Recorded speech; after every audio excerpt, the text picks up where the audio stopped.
Next topic है हमारे respiration in organisms. Respiration in organism. Respiration process में क्या होता है, हमारा ग्लूकोज जो है वो ऑक्सीडाइज्ड होता है और ग्लूकोज के ऑक्सीडेशन से क्या बनता है, कार्बन डाइऑक्साइड बनती है, वाटर बनता है और एनर्जी बनती है। 6 मॉलिक्यूल ऑफ ऑक्सीजन जो है वो यूटिलाइज्ड होके 6 मॉलिक्यूल ऑफ कार्बन डाइऑक्साइड और 6 मॉलिक्यूल ऑफ वाटर बनते हैं और एनर्जी बनती है। ठीक है, ये एनर्जी जो है प्लांट्स में डिफरेंट एक्टिविटीज़ में यूज़ होती है, इसलिए ग्लूकोज का ऑक्सीडेशन क्या है, एसेंशियल है, जो कि रेस्पिरेशन कहलाता है। रेस्पिरेशन जो है हमारा 2 टाइप्स का होता है, एक तो है एनारोबिक और सेकंड है एरोबिक। एरोबिक रेस्पिरेशन के अंदर जो है ऑक्सीजन की रिक्वायरमेंट नहीं होती है और एरोबिक रेस्पिरेशन में जो ऑक्सीजन की प्रेजेंस में होता है वो कौन सा रेस्पिरेशन है, एरोबिक रेस्पिरेशन है। अब जो एनारोबिक रेस्पिरेशन है उसमें केवल साइटोप्लाज्म के अंदर ग्लाइकोलाइसिस साइकिल ही चलती है। ठीक है, और एरोबिक रेस्पिरेशन के अंदर ग्लाइकोलाइसिस हमारा एटीपी का जो जनरेशन है वो 3 साइकिल्स के थ्रू होता है, जिसमें फर्स्ट तो है हमारी ग्लाइकोलाइसिस,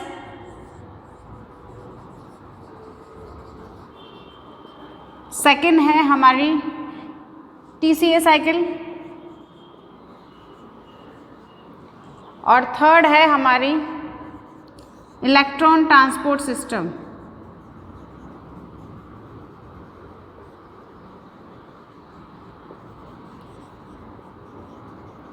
ग्लाइकोलाइसिस जो साइकिल है हमारी किसने दी थी, एम्डन,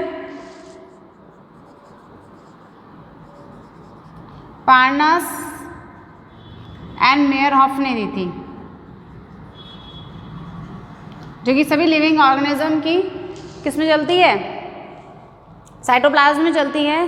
ग्लूकोज के ऑक्सीडेशन से कार्बन डाइऑक्साइड H2 और एनर्जी का जो फॉर्मेशन है, एनर्जी का फॉर्मेशन है ऐसे ही नहीं हो जाता, उसके लिए 3 साइकिल्स चलती हैं। तो उसमें फर्स्ट है ग्लाइकोलाइसिस, सेकेंड है टीसीए और थर्ड है हमारी इलेक्ट्रॉन ट्रांसपोर्ट सिस्टम। जैसा कि हमने बात की कि एरोबिक रेस्पिरेशन में जो है वो 3 साइकिल्स के थ्रू एनर्जी प्रोटेक्शन होता है, लेकिन एनारोबिक में जो हमारे है वो किसमें केवल ग्लाइकोलाइसिस साइकिल ही चलती है। अब हमारे देखा हमने जब ग्लाइकोलाइसिस साइकिल जो है उसमें क्या होता है, ग्लूकोज का ब्रेकडाउन होता है और ग्लूकोज के ब्रेकडाउन से सिंपली जो है हमारे 2 मॉलिक्यूल्स ऑफ पायरिक एसिड जो होते हैं वो फॉर्म होते हैं। ठीक है, ग्लूकोज जो है वो 6 कार्बन कंपाउंड है। ठीक है, और जो हमारा पायरुविक है वो 3 कार्बन कंपाउंड है। ग्लूकोज जो है वो हेक्सोकाइनेज की प्रेजेंस में, ठीक है, एटीपी का यूज़ करके क्या फॉर्म करता है, ग्लूकोज 6 फॉस्फेट फॉर्म करता है। ये ग्लूकोज 6 फॉस्फेट जो फॉर्म हुआ है वो आइसोमरेज की फॉर्म में एंड रिवर्सिबल रिएक्शन है। ये ग्लूकोज 6 फॉस्फेट जो है आइसोमरेज की फॉर्म में क्या बना लेता है, फ्रुक्टोज 6 फॉस्फेट बना लगता है। ये फ्रुक्टोज 6 फॉस्फेट जो है वो फॉस्फोफ्रुक्टोकाइनेज की प्रेजेंस में क्या बनाता है, फ्रुक्टोज 1,6 डाइफॉस्फेट बनाता है। इसमें भी एटीपी का क्या होता है, यूटिलाइजेशन होता है। तो ये हमारी जो ग्लाइकोलाइसिस साइकिल है वो 10 स्टेप्स में कंप्लीट होती है। उसमें हमारा जो थर्ड स्टेप है वो हमने देखा कि फ्रुक्टोज 6 फॉस्फेट जो है वो फॉस्फोफ्रुक्टोकाइनेज की प्रेजेंस में क्या बना रहा है, फ्रुक्टोज 1,6 बाइफॉस्फेट बनाता है। और फ्रुक्टोज 1,6 बाइफॉस्फेट जो है हमारा वो किसकी प्रेजेंस में, डिहाइड्रोजनेज की प्रेजेंस में क्या बनाता है, ग्लिसरॉल्डिहाइड 3 फॉस्फेट बनाता है। और फ्रुक्टोज 1,6 बाइफॉस्फेट के ग्लिसरॉल्डिहाइड 3 फॉस्फेट में चेंज होने पर क्या होता है, हमारा एक NAD का मॉलिक्यूल जो है, NAD जो है वो NADH + H+ में कन्वर्ट हो जाता है। ठीक है, फ्रुक्टोज 1 जब बाइफॉस्फेट हमारा ग्लिसरॉल्डिहाइड 3 फॉस्फेट बनाता है, फॉर्म करता है, तो ये रिवर्सिबल रिएक्शन है। मतलब यहाँ पर हमारे 5th में डायहाइड्रोक्सी एसीटोन फॉस्फेट भी फॉर्म होता है रिवर्सिबल मैनर में। उसके बाद ग्लिसरॉल्डिहाइड 3 फॉस्फेट है, ये एक साइकिल है, इसमें ये कंपाउंड्स फॉर्म होते हैं इंटरमीडिएट। ऐसे ही ग्लूकोज से हमारे हमने पढ़ा ग्लाइकोलाइसिस में क्या है, ग्लूकोज का ब्रेकडाउन हो रहा है और 2 molecules of pyruvic acid form हो रहे हैं। तो ऐसे ही हमारा ग्लूकोज सीधे पायरुविक एसिड में फॉर्म नहीं हो जाता है। इसके लिए क्या चलता है, हमारा एक स्टेप्स, ये 10 स्टेप रिएक्शन है जिसके अंदर एक कंपाउंड ब्रेक होता है दूसरे में, फिर ऐसे चलता रहता है और इसमें एंजाइम्स का इन्वॉल्वमेंट होता है। और ग्लाइकोलाइसिस प्रोसेस में क्या होता है, एटीपी प्रोड्यूस, मेनली हमारे क्या प्रोड्यूस हो रही है, एटीपी और NADPH प्रोड्यूस होगी। ठीक है। और ऐसे ही हमारे जो टीस के बाद हमारी टीसी साइकिल होगी उसमें भी एटीपी के मॉलिक्यूल्स एंड एनएडीपीएच के मॉलिक्यूल्स प्रोड्यूस होंगे, जो कि कहाँ यूटिलाइज्ड होंगे हमारे ईटीएस सिस्टम में, एनर्जी प्रोटेक्शन में। एटीपी का मॉलिक्यूल जो है वो कहाँ यूटिलाइज्ड होगा, एनर्जी प्रोटेक्शन में, ठीक है। जैसे कि हमारे एनएटीपी का मॉलिक्यूल जो है यहाँ पे है ना, एनएडीएच जो मॉलिक्यूल है उसे 3 एटीपी जनरेट होती है, ठीक है। तो इस तरीके से इंपॉर्टेंट है हमारे एनएडीएच एंड FADH2 भी फॉर्म होंगे हमारे, हम देखेंगे अभी TC साइकिल्स में। तो हमारा अब वापस हम रिटर्न करते हैं। पहले फ्रक्टोज 1,6 बाइफॉस्फेट जो फॉर्म हुआ है वो डिहाइड्रोजनेज की प्रेजेंस में क्या बनाता है, ग्लिसरैल्डिहाइड 3 फॉस्फेट बनाता है। ये ग्लिसरैल्डिहाइड 3 फॉस्फेट जो है वो किस में कन्वर्ट हो जाता है, 1,3 बाइफॉस्फोग्लिसरिक एसिड में कन्वर्ट हो जाता है डिहाइड्रोजनेज की प्रेजेंस में। फिर ये 1,3 डाइफॉस्फोग्लिसरिक एसिड जो है हमारा फॉस्फोग्लिसरिक काइनेज की प्रेजेंस में क्या बनाता है, 3 फॉस्फोग्लिसरिक एसिड बनाता है। और यहाँ 1,3 बाइफॉस्फोग्लिसरिक एसिड से 3 फॉस्फोग्लिसरिक एसिड के फॉर्म होने में 2 मॉलिक्यूल ऑफ ATP जो हैं वो यूटिलाइज्ड होते हैं। उसके बाद 3 फॉस्फोग्लिसरिक एसिड जो है हमारा वो क्या फॉर्म करता है, 2 फॉस्फोग्लिसरेट के मॉलिक्यूल्स फॉर्म करता है, ठीक है। और ये रिएक्शन जो है फॉस्फोग्लिसरोम्यूटेज की प्रेजेंस में होती है। जो 2 फॉस्फोग्लिसरेट के मॉलिक्यूल प्रोड्यूस हुए हैं वो इनोलेज की प्रेजेंस में क्या बना लेते हैं, फॉस्फोइनोल पायरुवेट बना लेते हैं, फॉर्म कर लेते हैं, ठीक है। ये फॉस्फोइनोल पायरुवेट जो है वो किसमें, पायरुवेट काइनेज की प्रेजेंस में क्या बनाता है, पायरुविक एसिड फॉर्म करता है। और इसके अंदर भी हमारा क्या होता है, ATP फॉर्म होता है।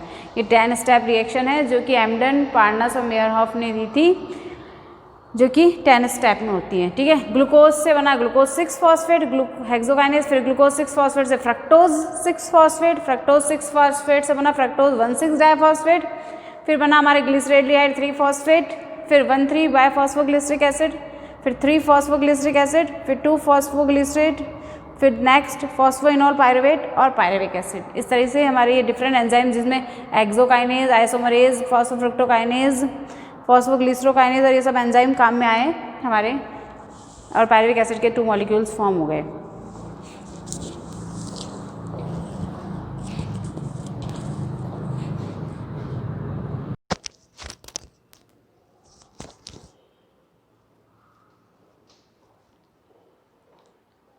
Hello students of class 11th and 12th। Previous video में हमने देखा फर्स्ट साइकिल रेस्पिरेशन देखा। रेस्पिरेशन में हमने ग्लाइकोलाइसिस साइकिल देखी। ग्लाइकोलाइसिस साइकिल में हमने देखा कि 8 ATP हमें यील्ड हो रही थी, है ना। इसके बाद सेकेंड हमारी साइकिल है जो कि साइटोप्लाज्म में हो रही थी। और ग्लाइकोलाइसिस साइकिल में क्या होता है, ग्लूकोज के ब्रेकडाउन से हमारे को 2 पायरुविक एसिड के मॉलिक्यूल, ग्लूकोज में 6 कार्बन कंपाउंड है ग्लूकोज, और एक ग्लूकोज से हमें कितने पायरुविक एसिड मिले, 2 पायरुविक एसिड्स मिले मॉलिक्यूल्स। जो पायरुविक एसिड जनरेट हुए हैं हमारे ग्लाइकोलाइसिस में वो कहाँ, सेकेंड साइकिल में, जो कि हमारी TCA साइकिल जो है जिसे कहते हैं ट्राई कार्बोक्सिलिक एसिड साइकिल, ठीक है। और क्रैब्स साइकिल भी कहते हैं, क्रैब्स साइकिल। हमने देखा था कि जो ग्लाइकोलाइसिस साइकिल है वो कहाँ हुई थी, साइटोप्लाज्म में हुई थी। उसी तरीके से जो 2 मॉलिक्यूल हमारे पायरुविक एसिड बने हैं उन दोनों मॉलिक्यूल्स जो हैं वो कहाँ एंटर करते हैं, क्रैब्स साइकिल में एंटर करते हैं। तो हमारा जो पायरुवेट है वो 3 कार्बन कंपाउंड है। ये 3 कार्बन कंपाउंड जो पायरुविक एसिड है वो किसके साथ मिलके, कोएंजाइम A के साथ मिलकर के क्या बनाता है, एसिटाइल कोएंजाइम A बनाता है। एसिटाइल कोएंजाइम A जो है वो 2 कार्बन कंपाउंड है, ठीक है। और इसमें एक NADH2 का जो मॉलिक्यूल है वो क्या बनाता है, NADH2 बनाता है। एक NAD+ मॉलिक्यूल जो है NADH2 बनाता है। और एक NADH के मॉलिक्यूल से हमें कितने ATP मिलते हैं, 3 ATP मिलते हैं। एक NADH2 मॉलिक्यूल अगर बनता है तो फॉर्म होता है तो कितने मॉलिक्यूल्स, 3 ATP के मॉलिक्यूल्स के बराबर एनर्जी मिलती है हमें, ठीक है। तो पायरुवेट से हमारा एसिटाइल कोएंजाइम बना। ये रिएक्शन कहाँ पे होती है, साइटोप्लाज्म में होती है, साइटोप्लाज्म में होती है। और ये एसिटाइल कोएंजाइम जो A जो है वो कहाँ चला जाता है हमारा, ये चला जाता है हमारे माइटोकॉन्ड्रिया के अंदर। और माइटोकॉन्ड्रिया में जो एसिटाइल कोएंजाइम A है वो किससे, 4 कार्बन ऑक्जेलो एसिटिक एसिड के साथ मिलकर के, एसिटाइल कोएंजाइम में 2 कार्बन है और ये ऑक्जेलो एसिटिक एसिड के साथ मिलकर के, जैसे 4 कार्बन कंपाउंड है, ये दोनों मिलकर के ऑक्जेलो एसिटिक एसिड और एसिटाइल कोएंजाइम में 6 कार्बन कंपाउंड बनाते हैं जो कहलाता है सिट्रेट। ठीक है, ये सिट्रेट जो है वो सिट्रेट सिंथेटेज के प्रेजेंस में बनता है। ये सिट्रेट जो है 6 कार्बन कंपाउंड है, ये एकोनिटेज की प्रेजेंस में क्या बनाता है, सिस एकोनिटेज बनाता है। ठीक है, और ये सिस एकोनिटेज जो है वो एकोनिटेज एंजाइम की प्रेजेंस में डी आइसोसिट्रेट बनाता है। ठीक है, और ये डी आइसोसिट्रेट जो है वो आइसोसिट्रेट डिहाइड्रोजनेज एंजाइम की प्रेजेंस में क्या बनाता है, अल्फा कीटोग्लूटेरेट बनाता है और इसमें एक NAD+ का मॉलिक्यूल यूज़ में आता है और NADH2 बना लेता है, फॉर्म कर लेता है ये। ठीक है, अब ये डी आइसोसिट्रेट जो है वो आइसोसिट्रेट डिहाइड्रोजनेज की प्रेजेंस में क्या बना रहा है, अल्फा कीटोग्लूटेरेट बनाता है। अल्फा कीटोग्लूटेरेट जो है हमारा वो 5 कार्बन कंपाउंड है। ये अल्फा कीटोग्लूटेरेट जो है वो अल्फा कीटोग्लूटेरेट डिहाइड्रोजनेज की प्रेजेंस में क्या बनाता है, सक्सिनाइल कोएंजाइम बनाता है। और ये सक्सिनाइल कोएंजाइम जो है तभी भी हमारा एक NAD का मॉलिक्यूल जो है NADH2 में कन्वर्ट हो जाता है। इसके कन्वर्जन से फिर हमें 3 ATP की यील्ड होती है, 3 ATP प्रोड्यूस होती है। फिर सक्सिनाइल कोएंजाइम A जो है हमारा वो उसके बाद नेक्स्ट स्टेप में अल्फा कीटोग्लूटेरेट जो है वो अल्फा कीटोग्लूटेरेट डिहाइड्रोजनेज एंजाइम से रिएक्शन करके क्या बनाता है, सक्सिनाइल कोएंजाइम A बनाता है। ये सक्सिनाइल कोएंजाइम A जो है वो सक्सिनाइल कोएंजाइम A सिंथेटेज की प्रेजेंस में क्या बनाता है, सक्सिनेट बनाता है। और जब सक्सिनाइल कोएंजाइम A हमारा सक्सिनेट या सक्सिनिक एसिड बनाता है तो हमारे को एक GTP जो है वो GTP में कन्वर्ट हो जाता है, जिससे क्या है, एक ATP के बराबर एनर्जी प्रोड्यूस होती है। यह सक्सिनेट जो है हमारा वो सक्सिनिक डिहाइड्रोजनेज एंजाइम की प्रेजेंस में माइटोकॉन्ड्रिया के अंदर क्या बनाता है, फ्यूमेरिक एसिड बनाता है और इसके अंदर FAD जो है वो किस में कन्वर्ट हो जाता है, FADH2 में कन्वर्ट हो जाता है। ठीक है, और एक FAD के मॉलिक्यूल से कितनी, 2 ATP के बराबर एनर्जी में रिड्यूस होती है। और ये फ्यूमरेट जो है हमारा फ्यूमेरिक एसिड जो है फ्यूमरेज की प्रेजेंस में किस में कन्वर्ट हो जाता है, मैलेट में कन्वर्ट हो जाता है, मैलिक एसिड में कन्वर्ट हो जाता है। और ये मैलिक एसिड जो है हमारा वो मैलेट डिहाइड्रोजनेज की प्रेजेंस में क्या बनाता है, ऑक्जेलो एसिटिक एसिड बनाता है। और इसमें के अंदर क्या होता है, एक NAD का मॉलिक्यूल जो है वो NADH2 में कन्वर्ट होता है, इसमें 3 ATP के बराबर एनर्जी क्या होती है, जनरेट होती है और फिर हमारा ऑक्जेलो एसिटिक एसिड बनता है। तो इस तरीके से हमने देखा कि ये साइकिल जो है 2 टाइम्स चलती है, क्योंकि एक हमारे ग्लूकोज के ब्रेकडाउन से 2 पायरुविक एसिड बनते हैं, तो 2 टाइम साइकिल चलती है। अब हम देखें कि एक मॉलिक्यूल पायरुविक एसिड से कितने मॉलिक्यूल, 4 NADH2 के मॉलिक्यूल जनरेट हुए, मतलब कितने हो गए, 4 इंटू 3 कितने हो गए, एक 3 के इक्वल्स टू है, 3 ATP के इक्वल्स टू, तो 4 कितने इक्वल्स टू हो गए, 12 के इक्वल्स टू 4 इंटू 3 12 ATP। और 2 टाइम साइकिल चल रही है तो इंटू 2 से करेंगे तो कितने ATP हो गए, 24 ATP जनरेट हो गए। GTP का एक मॉलिक्यूल एक ATP के बराबर एनर्जी रखता है, तो 1 ATP इंटू 2 टाइम साइकिल चल रही है तो 2 ATP जनरेट हुए इससे।